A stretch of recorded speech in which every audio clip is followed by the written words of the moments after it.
नमस्कार, मैं हूं सोनू चौधरी और आप देख रहे हैं आपका अपना यूट्यूब चैनल सादाबाद केसरी। आज की वीडियो में हम बात करेंगे आज यानी कि 31 अगस्त 2023 तक उत्तर प्रदेश के कितने ज़िलों में जो आलू उत्पादक ज़िले हैं उनमें कितने प्रतिशत की अब तक निकासी हो चुकी है, कितने प्रतिशत की बिहार में निकासी हो चुकी है, कितनी प्रतिशत पश्चिम बंगाल में, पंजाब और गुजरात के बारे में भी जानकारी करेंगे और आप लोगों को एक ऑथेंटिक जेन्युइन रिपोर्ट देने की प्रयास करेंगे। मानना नहीं मानना ये आपके ऊपर डिपेंड करता है, क्योंकि स्थितियां अब आपके बिल्कुल विपरीत हो चुकी हैं। कल से 1 सितंबर शुरू हो जाएगा, यानी सितंबर का महीना शुरू हो जाएगा और सितंबर का महीना आपके लिए करो या मरो की स्थिति वाला होगा। या तो बेच के अब अच्छे दाम बना लीजिए, नहीं तो रख के गौशाला में भेज दीजिएगा। हालांकि कहना नहीं चाहिए, लेकिन परिस्थितियां उलट हो चुकी हैं, क्योंकि रक्षाबंधन निकल गया, कोई तेज़ी नहीं आई। अब जन्माष्टमी पे देख लेना, कोई तेज़ी नहीं आनी। श्राद्ध पक्ष देखना, कोई तेज़ी नहीं आनी। उसके बाद में 8 अक्टूबर से आलू की बिजाई का कार्य शुरू हो जाएगा, बीज की निकासी का। उसमें बोली लगेगी नहीं, बिक्री होगी नहीं, क्योंकि कोल्ड मालिक हों या व्यापारी हों या आड़ती, सभी बीज की निकासी करेंगे, अपने खेत तैयार करेंगे और बुवाई शुरू हो जाएगी। उसके बाद में आपका क्या लगेगा, 18 या 20 तारीख से, क्योंकि पोटी पत्रा वालों ने तो हर त्यौहार 2 कर दिए हैं। नवदुर्गा शुरू हो जाएगा, बहुत तेरे नवदुर्गा के चक्कर में बैठे होंगे। उसके बाद में अक्टूबर ख़त्म होने के बाद में क्या लगेगा, नवंबर। तो जो भी इस समय पर कन्नौज, फर्रुखाबाद, मैनपुरी में कच्चे आलू की खोद के लिए आलू की निकासी चल रही है, 8 और 10 तारीख से इन जिलों में बिजाई शुरू हो जाएगी और ये भी नवंबर में आलू जो है मार्केट में आ जाएगा। ऐसे में नवंबर में न तो किसान बेचने जाएगा कोल्ड में, न ही व्यापारी खरीदेंगे। स्थितियाँ बिल्कुल विपरीत। सिर्फ सितंबर का महीना है, आप चाहे गुनगुना के काट लो, घर में बैठ के काट लो या अपनी निकासी पे काट लो। अगर आप आलू की करते रहेंगे तो निश्चित तौर पर आप जो है परिस्थितियों से, जो विषम परिस्थिति हैं वो बनी हुई हैं, उनसे आप जो है निकल लोगे। अगर यही रहा कि 10 रुपये ले और रख दे चैम्बर के अंदर, तो फिर भगवान भी नहीं बचा सकते आपको, क्योंकि एक किसान हो तो चलिए हो सकता है कि आलू में तेज़ी आ जाए, लेकिन विभिन्न राज्यों में फसलें चल रही हैं। आप देख रहे हैं कि हसन रोज़ाना बेंगलोर मंडी हो, चेन्नई की मंडी हो, मदुरई की मंडी हो या आपका तिरछी की मंडी हो, यहाँ पर डेली अगर बेंगलोर मंडी की बात करें तो 10 से 15 हज़ार पैकेट आ रही हैं। चेन्नई मंडी की बात करें तो 15 से 20 गाड़ी पहुँच रही हैं। तिरछी की बात करें तो 8 से 10 गाड़ी पहुँच रही हैं। अगर आपके मदुरई मंडी की बात करें तो 6 से 7 गाड़ी हसन के आलू की वहाँ पर पहुँच रही हैं। तो ऐसे में आप समझिए, जिन लोगों ने आप लोगों को मूर्ख बनाया, इस एक उसकी वीडियो तो विभिन्न फेसबुक और व्हाट्सएप ग्रुपों में चल रही हैं। देख लीजिएगा कितना झूठ बोला गया है और अब भी झूठ बोल रहा है। अगर आप फिर दोबारा से वीडियो देखना चाहते हैं तो डिस्क्रिप्शन बॉक्स में चले जाना, फेसबुक का आपको लिंक मिल जाएगा। आप जो है परस्पर देख लीजिए किस तरीके से कितना झूठ इसके द्वारा बोला गया। हसन में प्याज गाड़ दी, लहसुन गाड़ दिया, अदरक गाड़ दिया और बता दिए 1.25 लाख कट्टे लगे हैं। 1.25 लाख का अगर हम कैलकुलेशन करें तो 20 जुलाई से आलू की हसन की खुदाई वेफर पास की शुरू हुई थी। 20 जुलाई से आज कितने दिन हो गए, आप यह बात करिए, 1.5 महीना हो गया। हसन तो 10 दिन चल जाती थी, क्या हुआ, 1.5 महीना चल रही है। अब यहाँ से आप लोगों के लिए एक नई जानकारी और दे दूँ, अब जो है आपका छत्तीसगढ़ शुरू हो जाएगा। 5 तारीख से छत्तीसगढ़ में खुदाई शुरू हो जाएगी छुटपुट, और 15 तारीख से पूरी उसमें शुरू हो जाएगी भरभंडार। उसके बाद में फिर दोबारा से आप जो है कर्नाटक की तरफ मुड़िए, क्योंकि अभी हसन चल रहा है, फिर दोबारा कर्नाटक की तरफ मुड़िए, कर्नाटक में ही हसन आता है। फिर उसके बाद में बेलगावी शुरू हो जाएगी, फिर चिकमंगलूर। उसके बाद में रहा सहा कसर जो है सितंबर के महीने में ही पूना में जो लग रही है, पूना के आसपास वाले इलाकों में लगती है मंचर, तो वो शुरू हो जाएगी। तो मंचर पूना और मुंबई की मंडी को दाब देगी। तो ऐसे में ये जो फुलझड़ी वाली बातें आप लोग कर रहे हैं या कोई और करवा रहा है या इस तरीके की पार्टिसिपेट हो रहा है, इन चीज़ों से कुछ अर्थ निकलने वाला नहीं है, क्योंकि कोई लॉजिक ही नहीं काम कर रहा है। आलू कोल्ड स्टोर में इतना बरकरार भरा हुआ पड़ा है कि आप खुद अपने दिल को झूठी तसल्ली दे लो कि हमारे कुल्ड में से इतना निकल गया, कि सादाबाद में से इतना निकल गया, टूडला में से, फिरोजाबाद में थे, राय में थे, बलदेव में से या मथुरा में से, अलीगढ़ में, सासनी, कहीं से भी कि इतना निकल गया। लेकिन आपका जो झूठ की तसल्ली, आप अपने आप को समझा लेना, लेकिन आंकड़ों को नहीं जुटला पाओगे। तो चलिए, हमारा कोशिश बस यही है कि आप लोगों का ज़्यादा से ज़्यादा फ़ायदा हो, नुकसान अथवा घाटा ना हो। अगर आपने ठान ही लिया है कि जिस तरीके से शुरुआत से हमें बेवकूफ़ बनाया गया था कि कम पैदावार निकल रही है, कोल्ड नहीं भरे जाएंगे, या कोल्ड 56% भरे जाएंगे, या पश्चिम बंगाल में कम निकल रही है, गुजरात में कम निकल रही है, तो फिर आप कुछ भी कर सकते हैं, फिर उसमें कुछ होना जाना नहीं है, क्योंकि ना अब लॉजिक काम कर रहा है, ना कोई रूमर काम कर रहा। कोल्ड में स्थिति क्या है, ये सिर्फ कोल्ड वाले जानते हैं, हम जानते हैं, या एसोसिएशन के सभी सदस्य जानते हैं। लेकिन जब आप लोग ये कह रहे हैं कि हम नहीं निकाल रहे तो और निकाल ले होंगे, तो आप जैसे लाखों की संख्या में किसान हैं जो सिर्फ इसी उस पर बैठे हुए हैं कि हम जो है नवदुर्गा में निकालेंगे, श्राद्ध पक्ष में निकालेंगे, जन्माष्टमी पे निकालेंगे।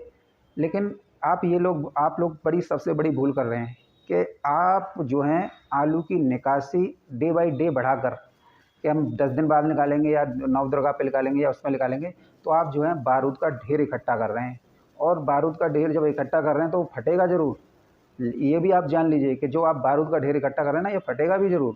जो आज 700 और 800 की पर्ची डाल के आपका आलू को रुकवा रहे हैं, वो लोग अपने आलू को तो निकाल रहे हैं। मंडियों में जो आलू जा रहा है वो कोल्ड मालिकों का जा रहा है, क्योंकि उन्हें साफ दिख रहा है कि सितंबर के बाद में मार्केट पूरी धराशायी होगी। तो ऐसे में कोल्ड मालिक अपने दाम बना रहे हैं। व्यापारी जो किसानों से महीने भर पहले ख़रीदा था, क्योंकि 700 ख़रीदा या 750 ख़रीदा, लेकिन अब जो रेट चल रहे हैं कम से कम उससे परिपूर्ण तो हो जाएंगे। लॉस जाएगा या 10% या 20% का अगर नुकसान भी होगा तो झेल भी लेंगे। तो ऐसी में व्यापारी अपने आलू की पैसे बना रहे हैं 600 750 की पर्ची डाल के, 800 की पर्ची डाल के। आप खुद इसका दिमाग का प्रयोग क्यों नहीं करते? हमारा सिर्फ आप लोगों से ये कहना रहता है, कोई हमारी किसी से वैचारिक लड़ाई नहीं है, किसी से मतभेद नहीं है, लेकिन इसका प्रयोग क्यों नहीं करते आप लोग? क्योंकि सितंबर है और ऐसा नहीं है कि पैदावार जो है कम निकली हो, पैदावार भी बम्पर रही है इस बार। आप सब जानते हैं कि झूठ का गुबार जो है फूट गया। तो ऐसे में आप एक किसान अगर निकासी रोज़ाना हर डे बाई डे या हर बोली पे या व्यापारी खरीद रहे हैं तब निकासी करते रहेंगे तो आप घाटे में नहीं जाएंगे और बैठे रहोगे सब के सब रहे। क्योंकि आज मैं एक आपको अंदरूनी बात बता दूं, इस समय पर सितंबर शुरू हो जाएगा, कल से अगस्त हो गया, आलू की क्वालिटी, चमक और उसके ग्रेडिंग पर काफ़ी फ़र्क देखने को मिल रहा है। हाइब्रिड आलू पानी छोड़ रहा है 37-97 हो, या अन्य प्रजातियों वो अपना ड्राई मैटर जो ऊपर का त्वचा होती है वो जो है उसका कलर जो है फेल हो रहा है। तो ऐसे में ये जो आलू है अब धीरे धीरे अपनी रंगत खो रहा है, क्वालिटी खो रहा है, हल्के भी हो रहे हैं। पहले जब आलू का आप कट्टा रखते थे तो 52 किलो का था या 54 किलो का था, अब जब तौलेंगे आप जो है वो 50 केजी का बैठेगा, तो 2-2.5 किलो की तो आपके यहाँ सूख जा रही है। तो ऐसे में इस बेवकूफ़ बनने वाली बातों को छोड़िए, अब दिमाग का इस्तेमाल कीजिए, क्योंकि अब परेशान आप लोग होने वाले हैं। यूट्यूबर और जितने भी बोल रहे थे कि तेज़ी वाले, ये तो अपना खेल करके निकल लिए, अब बस आप लोगों को मीठी मीठी बातें करके हिलगा रहे हैं। हमारा ये मकसद नहीं है, हम तो सिर्फ आप लोगों को खरी कहते हैं और इसी वजह से आप लोगों के बीच में बुरे हैं। हमारा कोई आपका और हमारा कोई बनना बिगड़ रहा तो कुछ नहीं है, लेकिन हाँ सिर्फ यही है कि हम आपका नुकसान नहीं चाहते हैं। हम अपने दिल से आप लोगों की पूरी सपोर्ट में लगे हुए हैं, आप लोगों को बता रहे हैं स्थितियाँ ये होने वाली हैं। लेकिन अगर यही आपने सोच रखा है तो फिर कुछ कह नहीं सकता, क्योंकि किस्मत से ज़्यादा समय से पहले किसी को आज तक ना मिला है ना मिलेगा। अगर आपकी किस्मत में 800 रुपये पैकेट का लिख रहा है तो उसे मैं भी नहीं रोक सकता, ना ही कोई और रोक सकता। अगर आपकी किस्मत में लिखा हुआ है कि 300 ही मिलेगा आपको या 250 ही मिलेगा, तो उसे भी मैं नहीं रोक सकता हूँ, वो भी आप ही को मिलना है। तो ऐसा मत कीजिए कि आलू जो है 300 पैकेट बिक जाए, और ऐसा भी मत सोचिए कि आलू 800 हो जाए। जो रेट चल रहे हैं उस रेट में आलू की निकासी प्रारंभ कीजिए। तो हम तो आपको यही कहेंगे, चलिए अब निकासी देख लेते हैं, निकासी का कौन से ज़िले में कितनी प्रतिशत निकासी जो है हुई है। शुरुआत हम जो है अपने हाथरस जनपद से करेंगे। हाथरस जनपद में 31% की निकासी 31 अगस्त 2023 तक हुई है। मथुरा ज़िले में अब तक किसान साथियों 26% की ही निकासी हुई है। अलीगढ़ ज़िले में 30% की ही अब तक निकासी हुई है। हरदोई जनपद में 19% की निकासी हुई है। सीतापुर जनपद में 21 से लेकर 23% की निकासी अब तक हुई है। सोनभद्र में 23% की निकासी अब तक कोल्ड स्टोरेज से हुई है। जौनपुर के कोल्ड स्टोरेज में 25% की ही निकासी अब तक 31 अगस्त तक हुई है, सबसे स्लो। लखनऊ के आसपास, लखनऊ की बात करेंगे, जनपद लखनऊ की, तो लखनऊ में अब तक कोल्ड स्टोरेज से महज 26% ही आलू की निकासी ओवरऑल पूरे डिस्ट्रिक्ट में हुई है। उन्नाव की बात करेंगे, उन्नाव के कोल्ड स्टोरेजों में पूरे जनपद के में 30% की निकासी हुई है।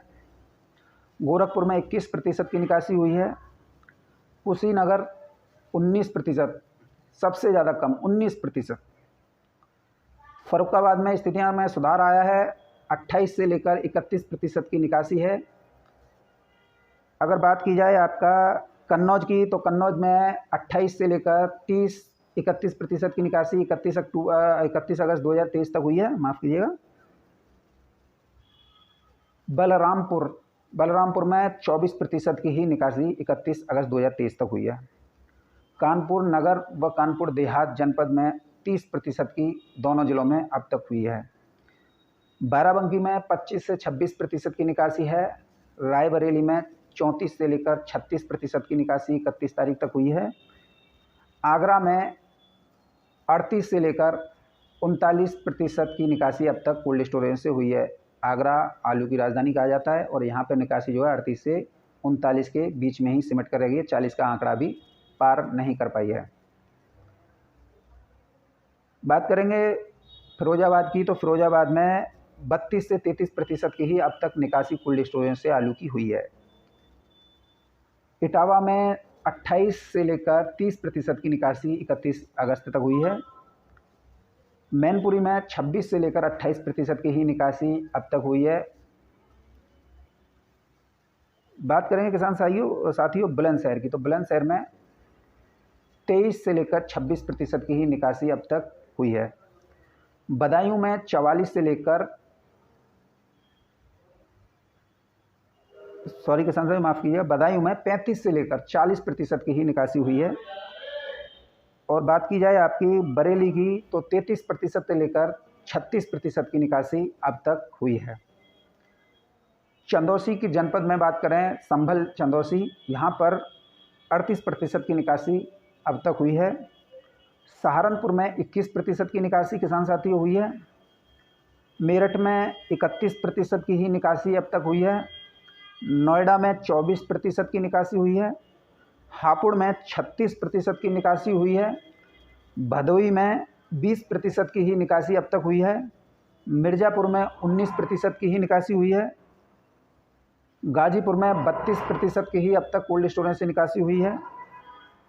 वाराणसी बनारस 30 से लेकर 32% की निकासी हुई है। चंदौली में 32 से लेकर 34% की निकासी हुई है। अयोध्या फैजाबाद 32% की निकासी हुई है। सुल्तानपुर में 32 से लेकर 34% की ही निकासी हुई है। फतेहपुर जनपद में 35% की निकासी है। बस्ती में 23% की निकासी हुई है। अमरोहा जनपद में केवल 35% की ही निकासी हुई है। अगर हम संपूर्ण उत्तर प्रदेश की बात करें, तो 31 अगस्त 2023 तक संपूर्ण उत्तर प्रदेश में औसतन 31% की ही निकासी 31% की निकासी 31 अगस्त 2023 तक हुई है।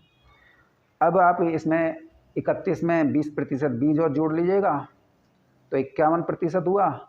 100% में से 51 जो है निकाल देना, तो आपको रेशियो पता पड़ जाएगा कि 49% आलू सब कुछ काटने के बाद में कोल्ड स्टोरेजों में शेष है।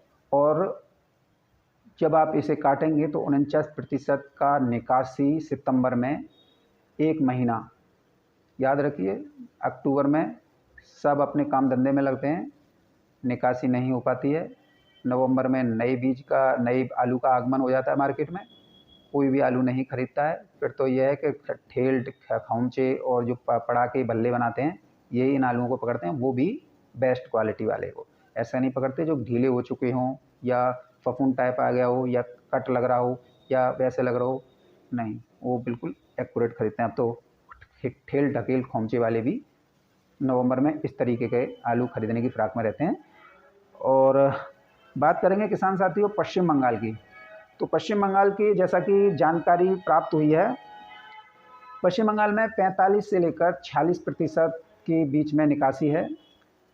और अगर हम एमपी की बात करें तो 33 से लेकर 38% के बीच में निकासी है। पंजाब में बेहद ही कम निकासी हुई है, 22 से लेकर 24%। अगर हम गुजरात की देखें तो गुजरात में 55 से लेकर 60 के बीच में निकासी अब तक हो चुकी है। बिहार में 28 से लेकर 32% की निकासी कोल्ड स्टोरेज से हो चुकी है। ऑल इंडिया की निकासी रिपोर्ट अगर हम पूरा कैलकुलेटेड करें तो बहुत ही कम है। अगर सभी राज्यों का एक औसत निकाला जाए तो महज 24 से लेकर 28% ऑल इंडिया की निकासी है। और इसमें भी आप समझ सकते हैं क्या स्थितियाँ और क्या परिस्थितियाँ होने वाली हैं। तो आप लोग भली बातें समझ गए होंगे आशा है, और नहीं समझे होंगे तो समय समझा देगा। हमारा मोटिव था कि आप लोगों को पूरी जानकारी एक्यूरेट देना ज़मीन से। हमने आप लोगों को पहले कहा है, सच बोलने वाला हमेशा बुरा होता है, और जो सच बोलता है वही अक्सर दुश्मन कहलाता है। खरी कहने वाला ही सुखी रहता है, झूठ बोलने वाले तो तमाम पड़े हैं। और ऐसा ही लगे रहिए, कोशिश में कोई दिक्कत नहीं है। लेकिन याद ये भी रखिएगा, सिर्फ आपके पास में सितंबर का महीना है। चाहे आप सो के गुजार लो, चाहे बेच के गुजार लो, चाहे बातों में आके गुजार लो, ये आपके ऊपर डिपेंड करता है। और अगर आपके पास में आमदनी का दूसरा स्रोत है तो फिर आप जो है दिसंबर और जनवरी तक का भी रख सकते हैं। लेकिन जिनके पास में दूसरे स्रोतों से आमदनी का कोई हिला हिसाब नहीं है, जिनके पास में सिर्फ आलू का ही वो है कि हम तो आलू से ही घर परिवार चलेगा, आलू से ही खाद बीज पानी और इसकी ज़रूरतें पूरी करनी है, क्योंकि अक्टूबर में बुआई होनी है अगले महीने से। तो ऐसे में आप लोग समझदारी का काम लीजिए। ये जो लोग हैं जो कह रहे हैं कि 700-800 बिकेगा या बिक रहा है या आने वाले दिनों में तेज़ी आएगी, तो ये जो है सभी लोगों को एकत्रित करके आप लोगों को बारूद इकट्ठा करवा रहे हैं। और ये बारूद जब इकट्ठा हो जाएगा तो फटेगा, निश्चित तौर पर आपको ले डूबेगा। तो बहरहाल वीडियो अगर अच्छी लगी हो तो वीडियो सभी दोस्तों के साथ शेयर करना। अगर नहीं भी शेयर करो तो कोई फ़र्क नहीं पड़ने वाला है, क्योंकि फ़र्क इधर नहीं पड़ने वाला। अब अपनी तरफ देखिए, फ़र्क आप पर पड़ने वाला है, आपके परिवार पर पड़ने वाला है, और आपके स्थिति और परिस्थितियों पर भी पड़ने वाला है। तो ऐसे में सच्चाई का देखिए, सच्चाई को समझिए, स्वीकारिए और अपने आलू की निकासी परस्पर करते रहिए। बहरहाल वीडियो में मेरे साथ में इतना ही। आपका दिन और रात दोनों शुभ हो। आशा है आपको वीडियो पसंद भी आई होगी, नहीं आई है तो कोई बात नहीं है।